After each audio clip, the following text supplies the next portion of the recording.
నమస్తే ప్రజలారా, last 24 hours news number 59 కి స్వాగతం. ఇవాళ డేట్ డిసెంబర్ 16th 2025. సో ఇప్పటిదాకా లాస్ట్ 24 అవర్స్ లో జరిగిన ట్రెండింగ్ న్యూస్ అయితే అవి. ముందుగా ట్రంప్ తాత సోషల్ మీడియా వెట్టింగ్ అనే చట్టాన్ని అమలు చేశారు. ఈ సోషల్ మీడియా వెట్టింగ్ అని అంటే ఇకపై ఎవరైతే H1B, H4 వీసాల మీద అమెరికాలో చదువుకోవాలని లేదా జాబ్ చేయాలని అనుకుంటున్న వ్యక్తులు వాళ్ళ Facebook, Instagram, Twitter X, LinkedIn వంటి సోషల్ మీడియా అకౌంట్స్ ఐడీస్ ని అటాచ్ చేయాల్సి ఉంటుంది. ఎప్పుడు ఈ వీసాలకి అప్లై చేస్తుంటారు కదా, అప్పుడు అటాచ్ చేయాల్సి ఉంటుంది, లేదా వాళ్ళు అడిగినప్పుడు చెప్పాల్సి ఉంటుంది. సో ఇలా వాళ్ళు ఐడీస్ ని తీసుకొని ఏం చేస్తారంటే, ఈ వీసా అప్లై చేసిన డేట్ నుంచి అంతకు ముందు 5 years బ్యాక్ వరకు మీరు ఏదైనా అమెరికాకి వ్యతిరేకంగా పోస్టులు పెట్టారా, లేకపోతే కామెంట్ చేశారా అనే దాని మీద చర్చ చేస్తారు. సో ఏదైనా వ్యతిరేకంగా కనిపిస్తే మీ వీసాస్ ని రిజెక్ట్ చేస్తారనమాట. ఇన్ కేస్ కొంతమంది ఉంటారు, మాకు అకౌంట్ లేదు, అది మా ప్రైవేట్, మా పర్సనల్ అని చెప్తుంటారు. సో అలా చెప్తే కుదరదు, ఖచ్చితంగా అకౌంట్ ఉండాలి, వాళ్ళు అడిగినప్పుడు చూపించాల్సిందే. సో అలా ఏదైనా వ్యతిరేకంగా ఏదైనా చేసి ఉంటే ఖచ్చితంగా ఆ వీసాస్ ని క్యాన్సిల్ చేస్తారనమాట. సో ఆ విధంగా ఈ సోషల్ మీడియా వెట్టింగ్ అనే చట్టాన్ని అమలు చేశారు. నెక్స్ట్, బ్యాంకింగ్ ఎగ్జామ్స్ రాసే వాళ్ళకి గుడ్ న్యూస్. బ్యాంక్ ఉద్యోగాల నియామకాల్లో కేంద్ర ప్రభుత్వం కీలక మార్పులు చేసింది. SBI, national bank, RRB exams results announcement ప్రక్రియను మార్చింది. ఇంతకు ముందు ఫస్ట్ RRB రిజల్ట్స్ వచ్చిన తర్వాత నేషనల్ బ్యాంక్ రిజల్ట్స్ వచ్చేవి, ఆ తర్వాత SBI రిజల్ట్స్ వచ్చేవి. సో ఇకపై ఫస్ట్ SBI రిజల్ట్స్ వచ్చిన తర్వాత నేషనల్ బ్యాంక్స్ రిజల్ట్స్, ఆ తర్వాత RRB రిజల్ట్స్ వస్తాయన్నమాట. నెక్స్ట్, పాకిస్తాన్ లోని Lahore university of management and science అనే యూనివర్సిటీలో ఫస్ట్ టైం సాంస్క్రిట్ అండ్ మహాభారతాలని సబ్జెక్టులుగా ప్రవేశపెట్టారు. అంతేకాకుండా ఆ సబ్జెక్ట్ లోనే ఉన్న శ్లోకాలని విద్యార్థులకి నేర్పిస్తారంట. సో దీన్ని తీసుకొచ్చింది పాకిస్తాన్ కి చెందిన షాహిద్ రషీద్ అనే ప్రొఫెసర్. రానున్న 10-15 సంవత్సరాల్లో పాకిస్తాన్ నుంచి కూడా మహాభారతానికి చెందిన స్కాలర్లు రాబోతున్నారు అనేసి చెబుతున్నారు. మరి ఏం జరుగుతుందనేది చూడాలి. అయినా సాంస్క్రిట్ ని, మహాభారతాన్ని యాక్సెప్ట్ చేశారంటే అది సాహసం అనే చెప్పాలి.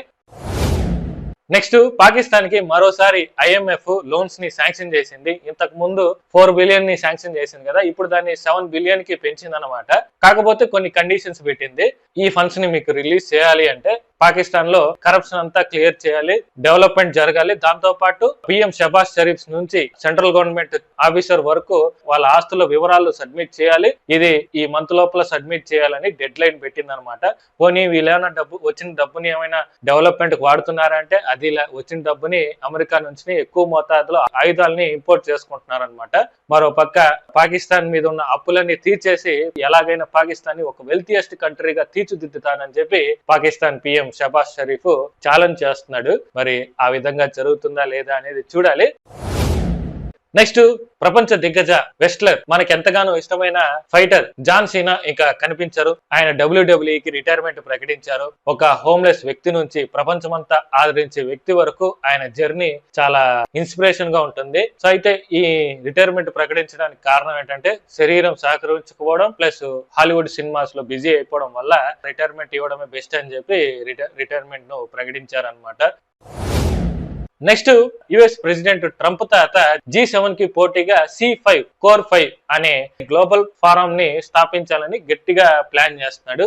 ఈ C5 అంటే ప్రపంచంలో 5 దేశాలతో అత్యంత శక్తివంతమైన అలయన్స్ ని ఏర్పాటు చేసేదాన్ని ఈ C5 అని అంటారనమాట. ఏది ఈ G7 ఎలా అయితే ఉందో సేమ్ అలాగనే ఈ C5 అనమాట. G7 లో US, UK, Canada, Germany, France, Italy, Japan దేశాలు ఉంటాయి. ఇంతకు ముందు రష్యా కూడా ఉండేది, అప్పుడు G8 అని పిలిచేవాళ్ళు. ఎప్పుడైతే రష్యాని తీసేశారో అది G7 గా మారింది. ప్లస్ యూరోపియన్ యూనియన్ కూడా ఇందులో ఇన్వాల్వ్ అయి ఉంటుంది.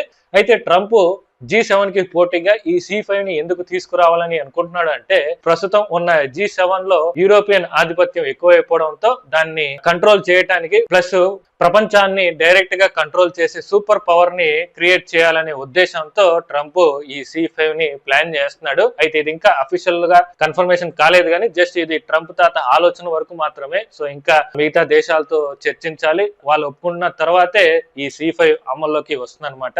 మరి అది ఎప్పుడు జరుగుతుంది అనేది చూడాలి. సో అది లాస్ట్ 24 అవర్స్ లో జరిగిన ట్రెండింగ్ న్యూస్ అయితే ఇవి. హోప్ మీకు వీడియో నచ్చిందని అనుకుంటా. నచ్చితే ఒక లైక్ చేయండి. ఇలాంటి అప్డేట్స్ కోసం పగడాల జంక్షన్ ఛానల్ సబ్స్క్రైబ్ చేసి పెట్టుకోండి, బెల్ ఐకాన్ ని ఆన్ చేసి పెట్టుకోండి. నేను వీడియో అప్లోడ్ చేసిన వెంటనే మీకు నోటిఫికేషన్ వస్తుంది. మరో కొత్త వీడియోతో మళ్ళీ కలుద్దాం.